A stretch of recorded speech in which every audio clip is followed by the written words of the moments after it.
Good evening and welcome to All Things Sky Blue.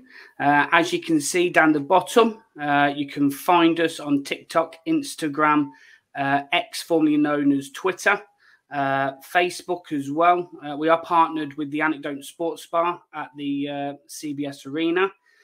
This is our very first interview with a former player from All Things Sky Blue. So we'll welcome our guest on in a moment. We won't give too much away. Are you okay, Mark? Yeah, good. Thanks, Stuart. Although I've not been well with COVID, so yeah, I'm battling my way through. But I'm looking forward to this interview with this guest tonight. Good, excellent. So as you can see down our ticker, that's where you can find us. We're also on YouTube as well, so please go and like and subscribe. Be much appreciated. So let's welcome our guest, and it is Mr. John Williams, AKAThe Flying Postman. How are you, John? Oh, I'm absolutely fantastic. Good evening, everyone. Hi, John. Thank you for inviting me on the show. I'm quite excited and looking forward to talking about the past revelations of my days at Cov. Excellent, excellent. No, thank you very much for coming on. It's very much appreciated.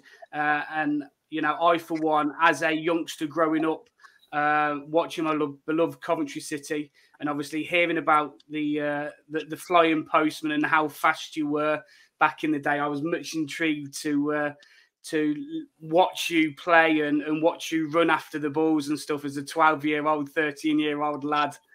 So I'm really looking forward to it. So yeah, thank you very much for coming on. Much appreciated. So tell us how you first got into football then. Obviously, you're a Birmingham lad, aren't you? Yeah. I grew up in the inner cities of Birmingham.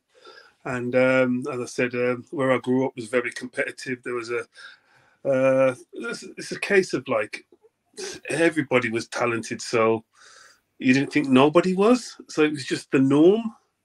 You didn't think there was anything special. You know, everyone could run fast. Everyone could play football. Everybody was obsessed with playing football and sports and being, you know, out in the park.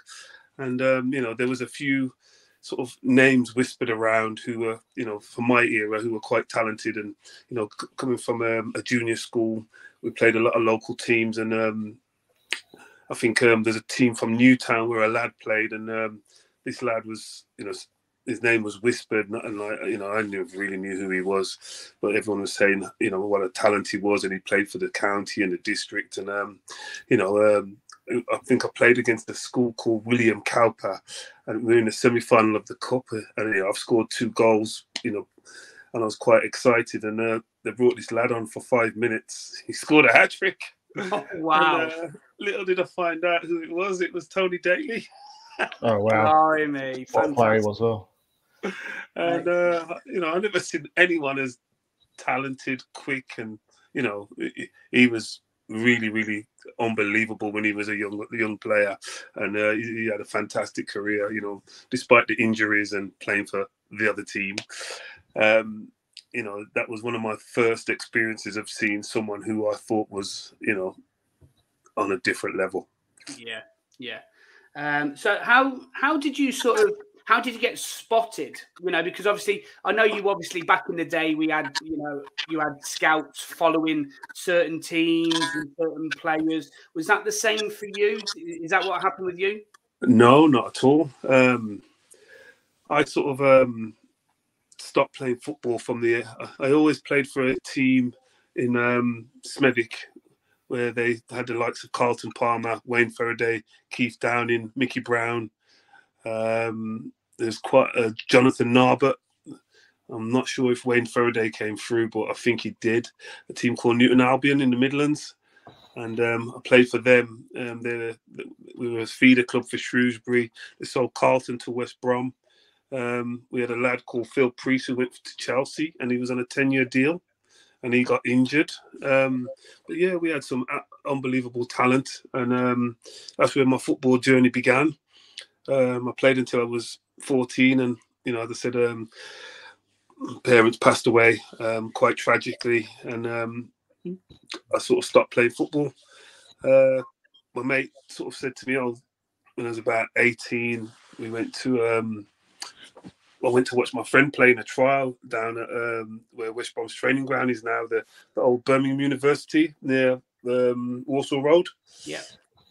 And there's this new team being formed, and I sat on the bank, was watching these lads play. I thought it was quite funny actually. It was the middle of summer, and there's this bloke in a big sheepskin, big gold wrist chain, like Arthur Daly with a little flat cap, and he was, walking around, and I just sat there like, looking and watching the lads play. He comes over me with a very broad black country accent and asked me if I could play. Don't even ask me to do the accent because I could not do it to save my life. My mate says, "Oh, there's a spare pair of boots in my car. I'll go and get them." So I said, "Oh, go on, and I might as well come and have a little knock around." And considering, you play football in the park with your mates, but I've not played for a while because of how I was feeling and what I was going through. So when I went on, and I think I played for about half an hour. And by the time I walked off the pitch, he turned up with this blue piece of paper, asking me to sign it. And I was like, "Well, what is this?" He says, "Oh, I want to give you a contract. I want you to come and play for my team." At the time I was a postman as well. So I thought, well, if you're going to pay me to play football, I'm not going to turn that down. That's a bit of extra cash. Yeah. The team that was formed, God, I don't even know. I can honestly put my hand. It's called Cradley Town.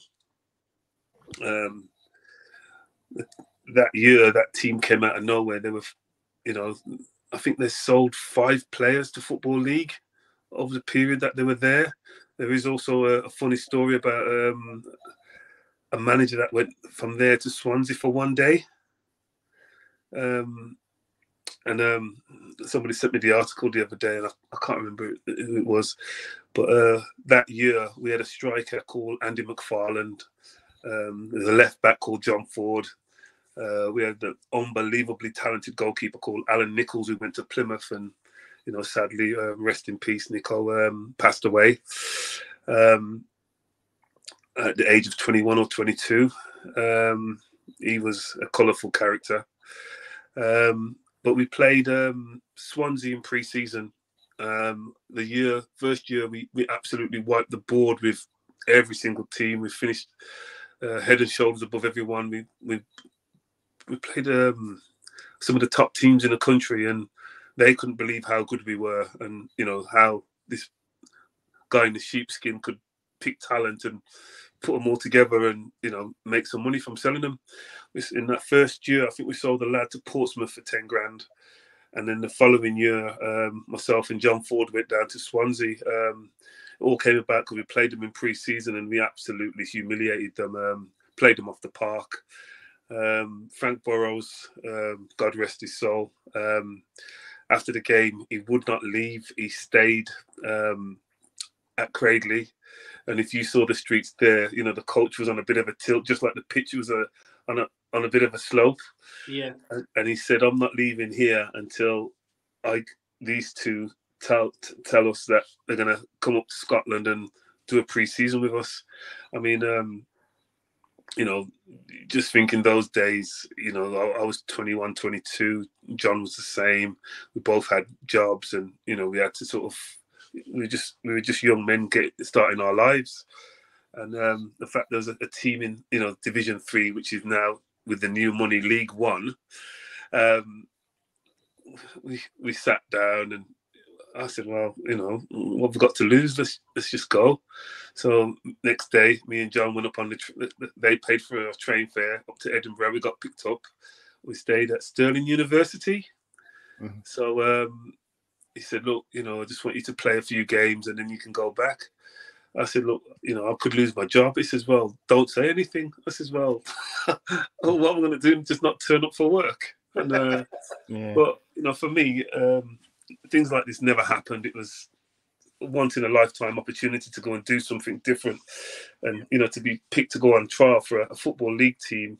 I heard of Swansea when I was younger. I remember them being in Division 1 and playing against Liverpool with that kit with the swan in the middle with the circle in the chest. Yeah. Tough used to play, and I'd done a little bit of research and stuff on them, and you know, they had some good. Leighton James and Alan Curtis was, you know, a bit of a legend. He played for Leeds as well and Cardiff, and he was, you know, Wales.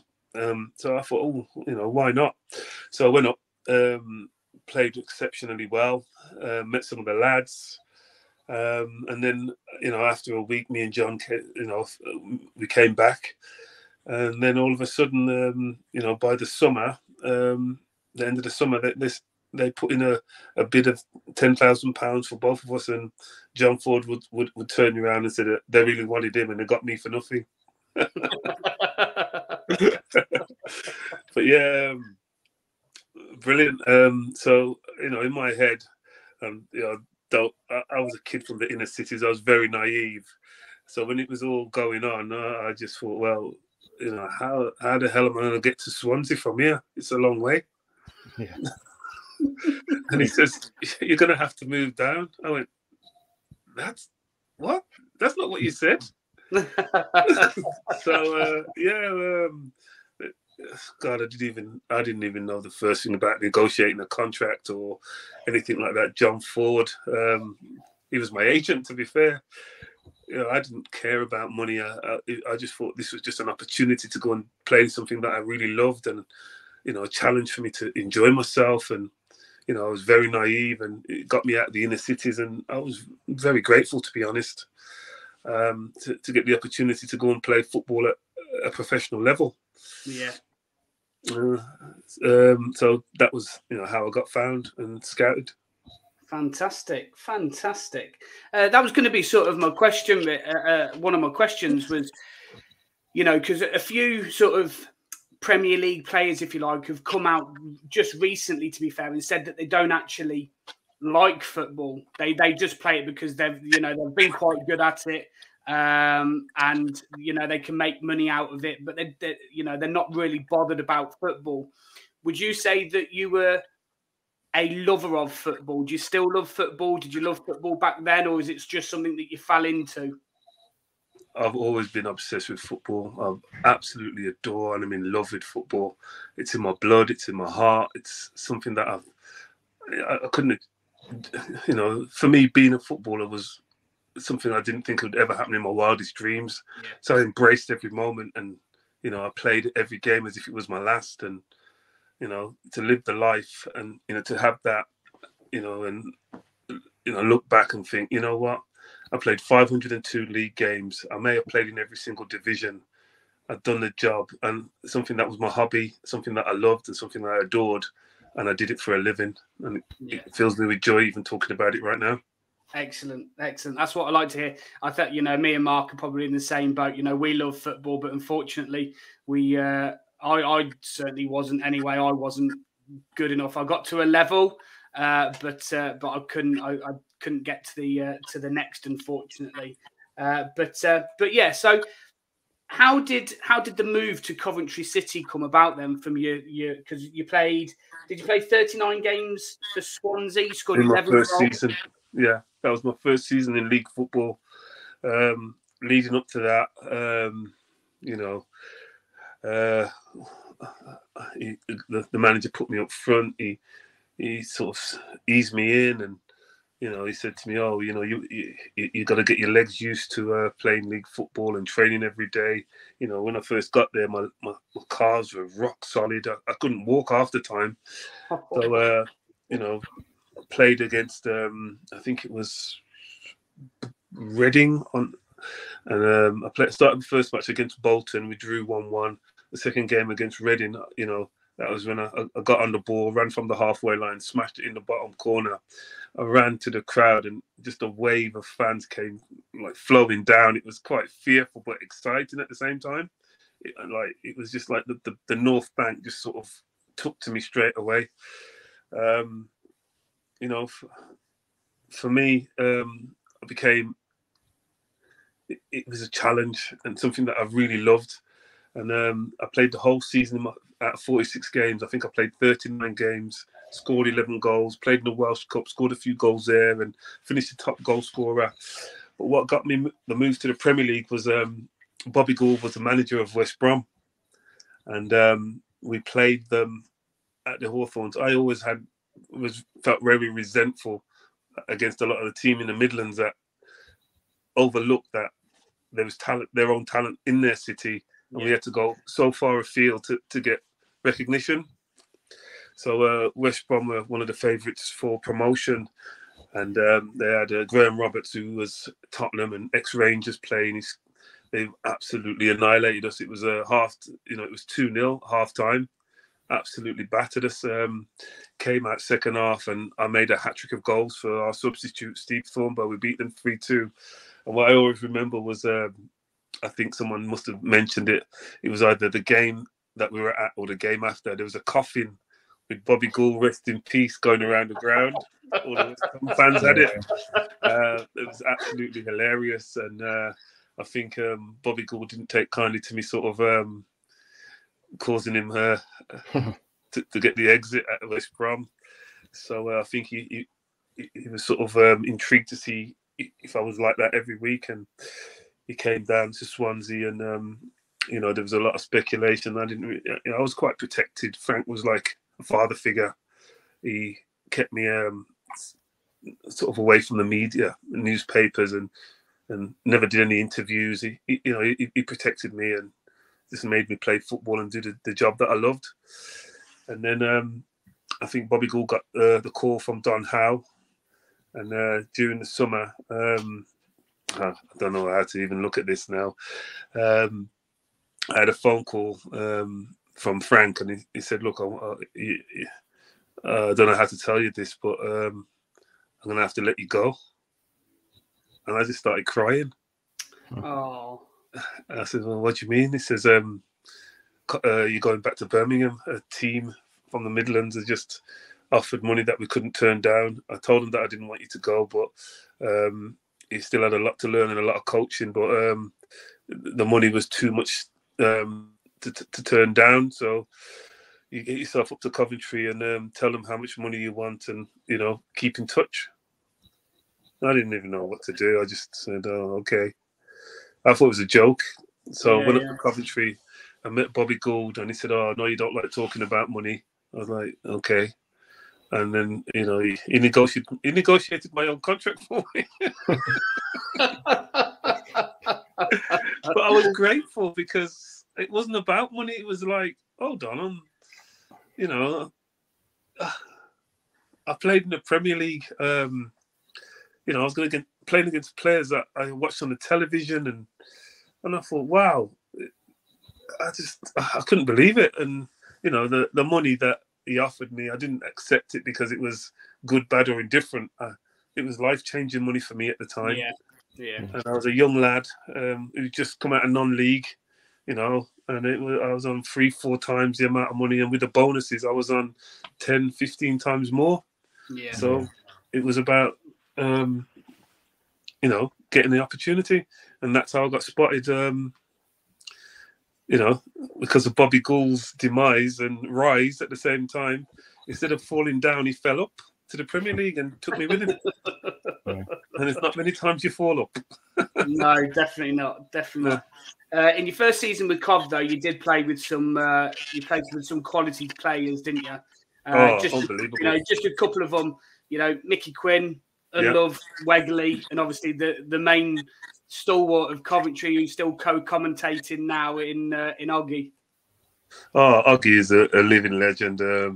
He had me on a radio show a while back when I was at work, and I had some great memories and some great times with him. And I just think he's just an absolutely amazing person, a good bloke, and he always helped the younger players through with his experience and his old man head. And it was good to play with the players. Unbelievable talent.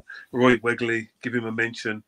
The older players that I really enjoyed playing with. Brian Burrows, one of the best fullbacks I've ever played with. In fact, I'm not going to say one of he is the best I ever played.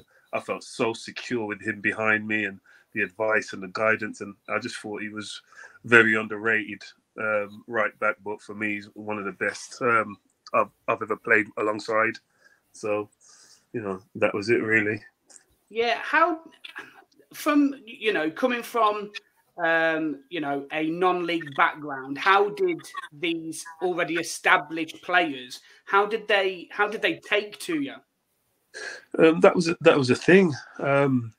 They had a few non-league players like Andy Pearce, Sean Flynn, and David Boost was there, and you know, a lot of the players, they were quite. I didn't know how to take them because coming from, I just found it a bit upside down. The lads in the Premier League were all down to earth, and the lads lower down were quite big time. Yeah. And I was confused, so I didn't know how to take it. But not one player in that dressing room was, you know, over arrogant or rude. They were always helpful.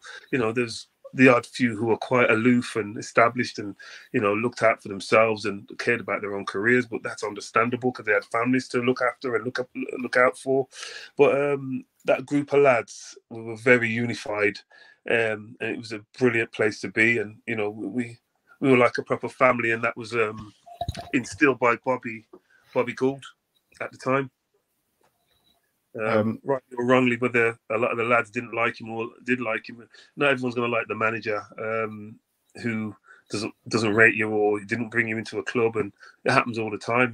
Even now, you know, people get phased out because a manager doesn't like you. You know, he didn't bring you in, and he wants to bring his own men in, and that's just the way of football. You just got to accept it. But yeah, the players there, they were, you know, as I said, unbelievably talented, and you know, we didn't have the likes of the money of Man United and Liverpool and, you know, Chelsea and people like that. I mean, even then I didn't think Chelsea were a great side. They were just they were an okay side when we were playing against them, and Man City were nowhere near what they are now with the money that they've got and the talent that they've got. I mean, you know, even their subs are, you know, getting any Premier League team. Yeah. But you know, I always tell my my kids, oh, I scored against Man City, and they think relate to now. So it's still in Europe. Yeah. So yeah, it was a great time for me. Dave Booth, Steve Morgan, Paul Williams, little Paul Williams, the left back, came in, and you know, when Big Ron came in, he brought even more talent, and you know, little did I know, I was offered a year, but because I was local, you know, if I had proper advice and guidance, I would have probably took that year. But I just wanted to play football, and I wanted to be security, so that was the end of me. Yeah, obviously, going back to your sort of, you know, your 93-94 season with us, you've already mentioned Paul Williams, but you had Phil Babb there, who went on to play for Liverpool as well. You had big Mick Harford playing alongside you. What was that like, playing with Mick Harford? Yeah, Mick Harford was absolutely fantastic bloke. I still speak to Mick now and again when I need some advice or some information about certain things that are going on. You know, he was, as I said, a journeyman who scored goals his whole career, and you know, his aerial ability and his football know-how and his bravery and his leadership was something that, you know, I could learn from and take from him. But as I said, it was a massive privilege playing with the likes of, you know, a name like Mick, and you know, as I said, Phil Babb had a great career as you know, going to the World Cup maiden, playing alongside Paul McGrath. And he's also played at Bradford with you know, Dean Richards. Yeah. You know, rest his soul. God rest his soul. So you know, Babsy had pace, and you know, as I said, he played for the great Liverpool. You know, at the time when Liverpool was in transition, he played for them there, and it didn't really work out. Then he went to Portugal and Sunderland. But yeah, you know, as I said, I wouldn't. You know, one of the players I want to give a mention to that I was a bit disappointed and gutted for was Lee Hurst. He was a pin-up boy at Coventry, and what a player he was, and someone like him to play alongside him, I felt proud. And he was slightly younger than me, but because of his experience and the fact that he played longer and younger at a level, you know, I knew he would have gone and played for a bigger and better team if he didn't have that unfortunate accident at the army camp. And as you said, the medical resources weren't around at that time, and you know, he's one of the players that I would have loved to have seen fulfill his potential, and you know, not a stupid injury over a wall on an army camp. He was one that I loved playing with. Yeah. Anything that you want to say, Mark? Obviously, when we first joined Coventry, obviously you got off to a fantastic start. Scored the second Premier League goal in history against Middlesbrough. Talk us through like your debut with Coventry. Was you nervous, excited about your first game in the Premier League? Nervous, excited, in shock. I was just. I had to pinch myself, to be honest. I didn't think I'd be starting. You imagine coming out of non-league 1 year, playing one league in League One, and then all of a sudden you're bought, and you lads that you see on Match of the Day, and you're training with them in the same dressing room, and you get told you're starting a game, and you're like, what is this for real? Yeah. But as I said, I felt privileged and honoured that I was going to step up and play for Coventry and wear the sky blue shirt. The team played to a certain style, and they mixed it up, and they knew what my strengths were. And all Bobby used to say is just use your pace and cause mayhem, and that's what I did. And Bobby Gould, and as I was saying before we recorded the show, obviously he kind of split opinion amongst the playing squad. I mean, what was your opinion of Bobby as a coach? Did you enjoy playing for him, and what was his man management skills like? For me, Bobby's one of the best managers that I've had. He was honest. He got the best out of me. I felt privileged and honoured. I'd run through a brick wall. In fact, I could honestly say I'd walk over broken glass for that man at the time. Anything I needed, any help, he'd do extra training. He'd come out and do it with me, and he'd take me and Peter Unlover's side, and do extra things with us, or get the coaches to do extra stuff with us, training wise. And he was man management. His door was always open. He was honest, whether you like to hear what he had to say. He was very, very good manager. Not everyone's going to like what your manager has to say, or not everyone's going to like the manager who doesn't play him. But as I said, he was great for me, and I really, really enjoyed playing under his guidance. And even now, when I see him, I've got that much respect for him. I still call him Gaffer, and there's not many people that I call that. And I've had a lot of clubs. Yeah, fair enough. No. Yeah, that was that was obviously another thing that I was going to sort of lead on to. Obviously, after you left Coventry, you did go through you had a couple of loan spells while you were with us, didn't you, at certain clubs? And then you went on to have a new club every season. How was that going from one club to another, being an older head and an older figure? It was, as I said, like, all I wanted to do was play football. And believe it or not, the unfortunate events that I had to go through yearly was every club I signed for, the manager who signed me got the sack. So I was always on the revolving door, because I was a striker, and the person who came in wanted to bring his own player in, or wanted to give me the treatment, and I was in no place to get the treatment. Then the Bosman ruling came in, and I was on a free transfer, and people could come and go as they please. I had so many clubs. I mean, I was at Walsall for 4 months. No, for a month, 4 weeks. And I got in their team photo. God, I don't even know how that happened. I think I was on the bench once. Played. I left there, went to Exeter, played for Exeter under Noel Blake and Peter Fox, two of my ex-teammates from Stoke.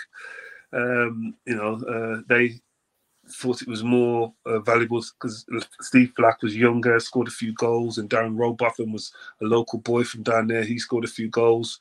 I left there. After I left Exeter, I thought that was it, to be fair. I thought I was over. And then Frank Burrows comes to the rescue yet again at Cardiff. Takes me in. We had an absolutely phenomenal season. I ended up meeting my best strike partner, Kevin Nugent, who was great at holding. He was not dissimilar to Mick Harford in style, but scored more goals. Very brave, great in the air, good at holding the ball up, talking you through the game. And, he made a lot of my goals. And, everyone, a few people say, oh, you and Kev have a bit of a bromance, because every time we scored, we made set each other up, and, we high-fived, and, it was good. And as I said, I'm still in touch with Kevin now, and his assistant is a under-21s manager at Millwall. Oh, wow. Great bloke. So Cardiff, we got promoted, and they had big ambitions. And then being 31 at the time, and they had like younger players who were like Welsh internationals coming through, like Robert Earnshaw, who was, oh my God, he was like my little understudy. Everywhere I turned, he was following me and watching what I was doing, but doing it better. He had a great career at Cardiff, became a Cardiff legend, and, went on to big Norwich and West Brom. And, he had his ups and downs, and Derby and Forest, a great career. So I got sold to York for 50 grand at 31. I was quite shocked. I got sold. I was used to going on a free. Going to York was a similar scenario. The John Williams curse struck again. Neil Thompson signed me.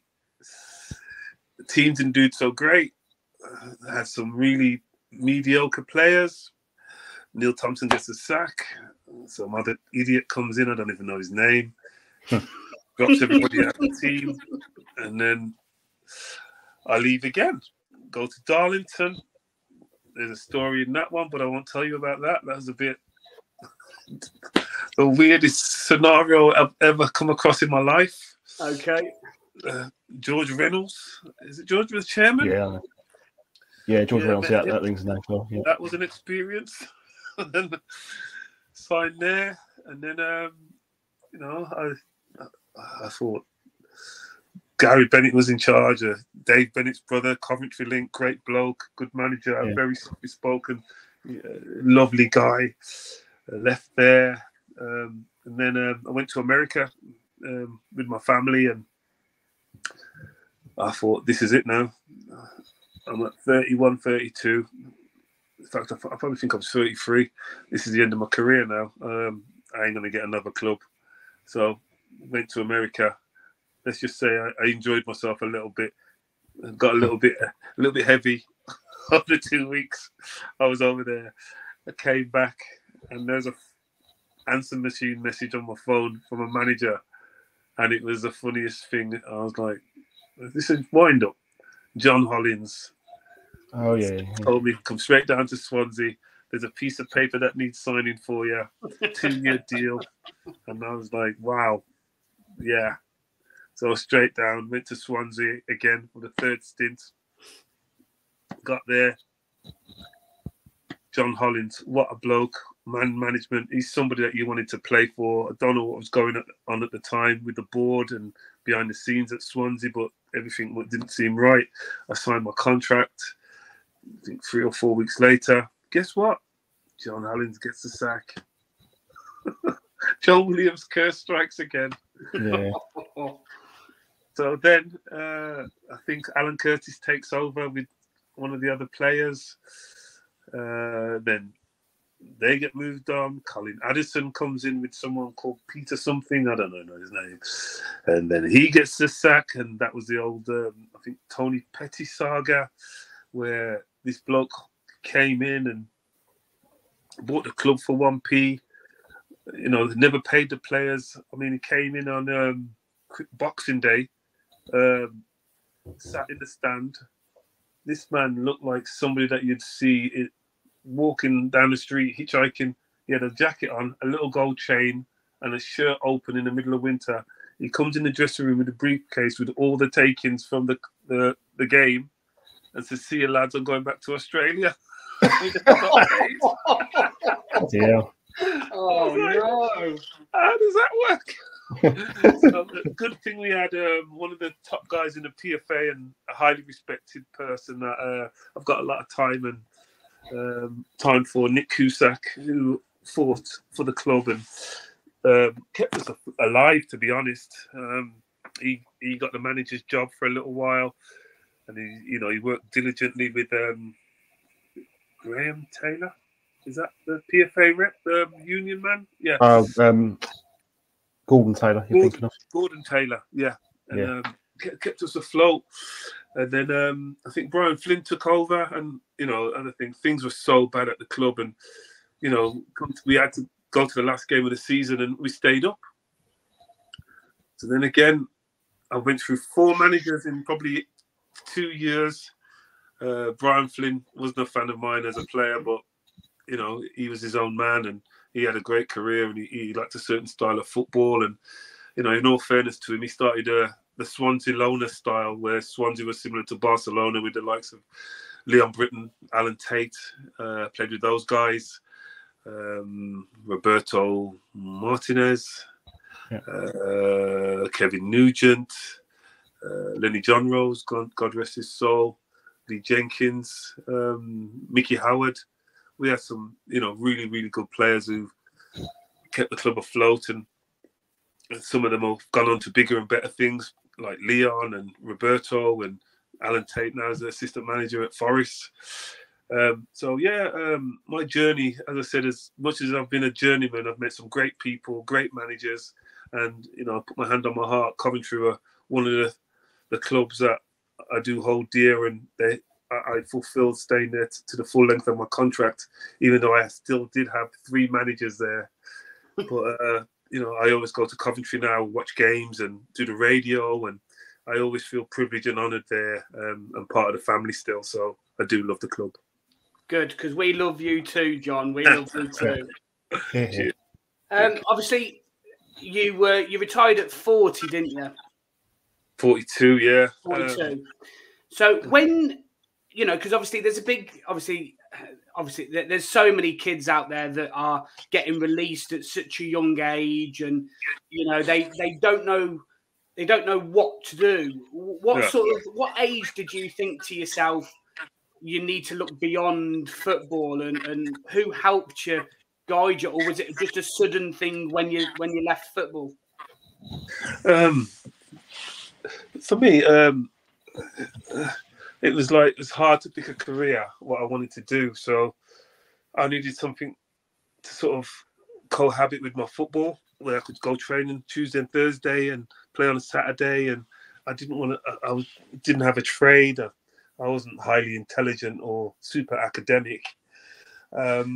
So I just used the tools that I grew up with. And I've always been a people person, and I've always grew up with, people like to call them the bad kids. So that was my tool.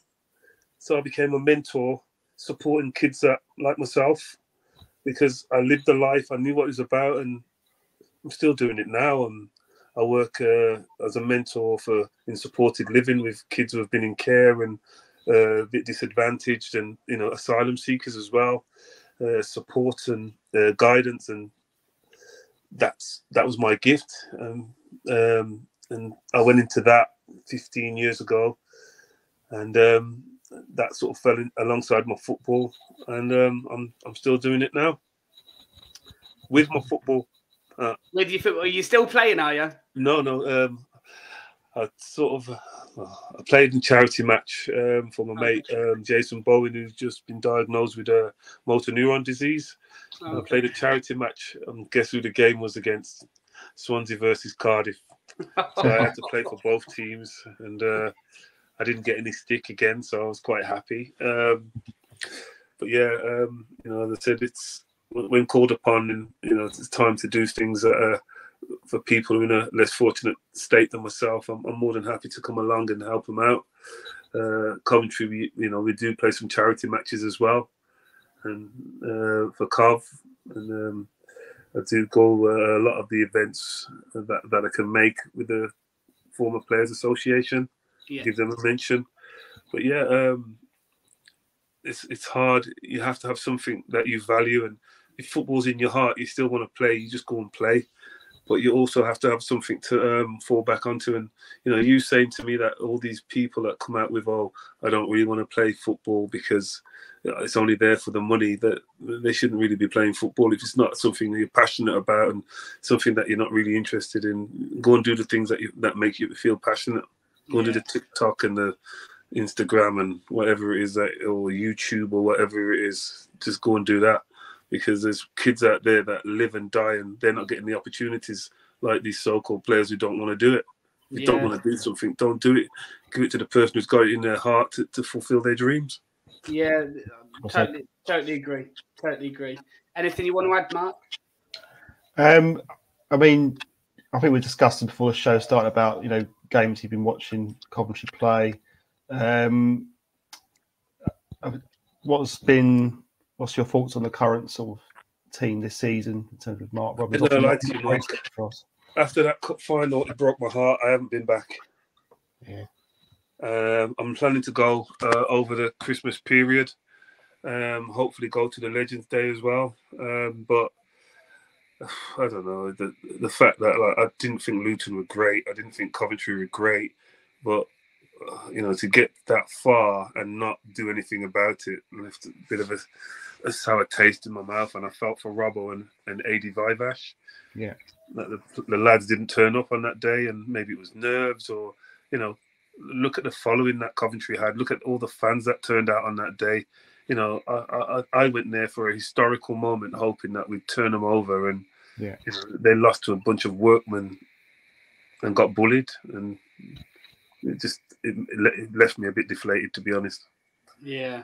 So you haven't been back this season. Have you watched them on Sky or anything? No, not at all. No. Wow. They sold that striker that scored all those goals, didn't they? Where's he gone? He went to Sporting. There you go. Yeah, see, that's all I know. It's like, it's hard because, you know, they're fourth from bottom or fifth from bottom, and like last year that they were like a phoenix. It just rose from the ashes and just went from strength to strength, and then died again in the final. Yeah, painful.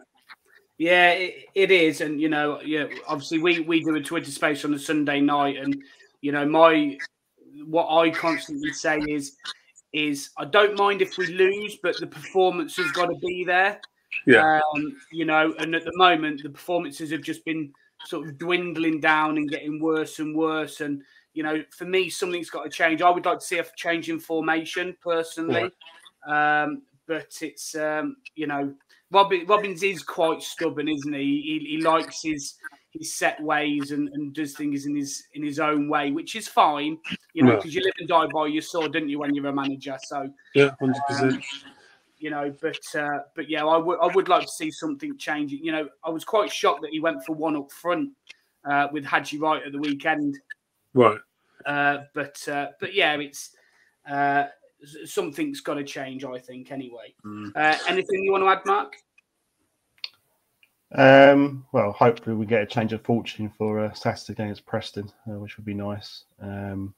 We could do with Hadji Wright scoring a John Williams-esque goal like against Tottenham. I think it was at White Hart Lane. He went through on goal and smashed it past Torsvet into the far corner. So that would be nice. Oh yeah, that would be very, very nice. As I said, it'd be nice to see them shooting back up the table. But I'm sure they did a similar thing last season where they started off really, and then they just started winning games after games. Yeah. So let's hope that there's a reenactment going on. Yeah, I think there will be. I think there will be. Obviously, I want to mention sort of back in your Swansea days, if you like. How did competing in the 100-meter sprint? How did that come about? Oh wow! The thing was, Frank Burrows came up to me and he says, "You're running in this race." I was like, "What?" I said, "You meant to sort of." He said, "No one will catch you here. You can catch pigeons. Forget anybody else. I'm sending you." I was like, "Okay," and nobody knows who you are, so you'll just be a secret. I know you're going to win. I was like, "Okay, Gaffer, no problem. I'll go." So went down to, I think it was on the St. Grevesy, the Saturday afternoon show. Yeah. Oh, yeah. I think there was 2 heats before you got to the final. I think I watched one heat with a lad called Kevin Bartlett at Wolves, and he was rapid. Oh, my God. He left the field behind by about 10, 15 yards. And I thought, there's no way I'm catching him. So, you know, I ran at Portsmouth in a different heat with people from Portsmouth, Southampton, and things like that. And I came back home with a TV and my expenses, so I was well happy. And that was in the first heat. And they said, "Oh, you're going to Wembley now."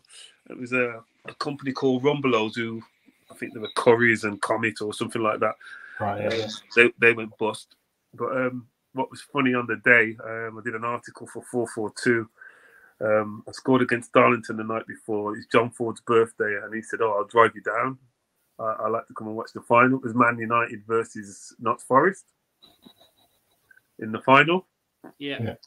And Roy Keane was playing for Nottingham Forest at the time.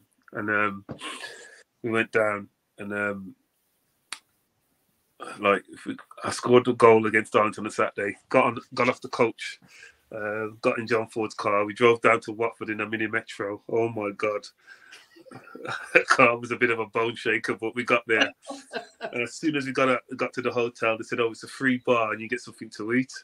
And I said, "Oh, it's your birthday." He says, "Oh, come on then." But as he got off the coach, Frank Burrows grabbed John round the scruff of the neck, pulled him towards him, and said, "If you get him drunk, you're going to have me to deal with." I didn't drink, but John Ford was a drinker. Oh, yeah. So we got back to the hotel. Oh my God! I didn't get in until 4 o'clock in the morning. I was bladdered, steaming drunk. I woke up in the bath, and if John didn't wake me up, I would have missed the first heat to qualify. So he's turned the shower on, cold. I've jumped and ran out the room. So I've chased him to kill him. He says, "We're late." So quickly jumped in the shower, got changed, went straight, done the heat, qualified. I think I came 4th. And then in the final, don't ask me, all these lads are going down like proper sprinters on all fours. I thought to myself, if I go down there, I am not getting back up. My head's spinning. So as the gun goes off, I took a step back and they were all gone. And I thought, if I catch them on halfway, I'll do them all. So there's me. I've come from behind, and as they've come to the 50-yard line, I've caught them all up. And I just pulled away from them towards the end. Wow. And I thought, oh my God, I've just won £10,000. And there's me with the big giant check, showing it on the podium. It was brilliant. Absolutely brilliant. But Do you before the race, to be fair, remember your time, John? Pardon? Do you remember your time? 11.48, I think, in boots. That's not bad. 4.9 apparently. 4.9. Oh, right, okay. I was close. Close. Yeah. Like it. But yeah, really, really enjoyed that day, to be fair. And, it's going to be a long living memory because everybody always remembers me for that race. Yeah, definitely. Just goes to show, but obviously getting drunk is not always a bad thing, is it? Is it as a good preparation for sporting events like that? I mean, how bad is it that all the other lads are taking it so seriously, going to bed early, and I didn't get in till 4 o'clock in the morning. Yeah. And I still won. And you still won. The best amount of money I've ever won in 23 seconds. I suppose the other way of looking at it is imagine if he wasn't drunk at 4 in the morning, like how you could have done it even quicker. Yeah, but you could have done it even quicker. You could be like 10, true. And you might have a career as a sprinter rather than as a footballer, you see. So. A few people have said that. Stuart Robbo used to say that a lot. Did he? Yeah. Oh, with a bit of coaching, John, you'd make a great sprinter. Cheers, Robbo. Before we finish up, do you want to any further questions, Mark? No, nothing more for me. It's been really enjoyable chatting to you, Willow. So yeah, I think we'll let you crack on. Excellent. Okay, so just before we finish, then, John, with guests that we have on, we like to do a little bit of a word association. So I've just got a couple of statements, questions for you. So just give us a one word or a couple of worded answer if you can. Okay. So the first one, favourite away ground? Old Trafford. Okay.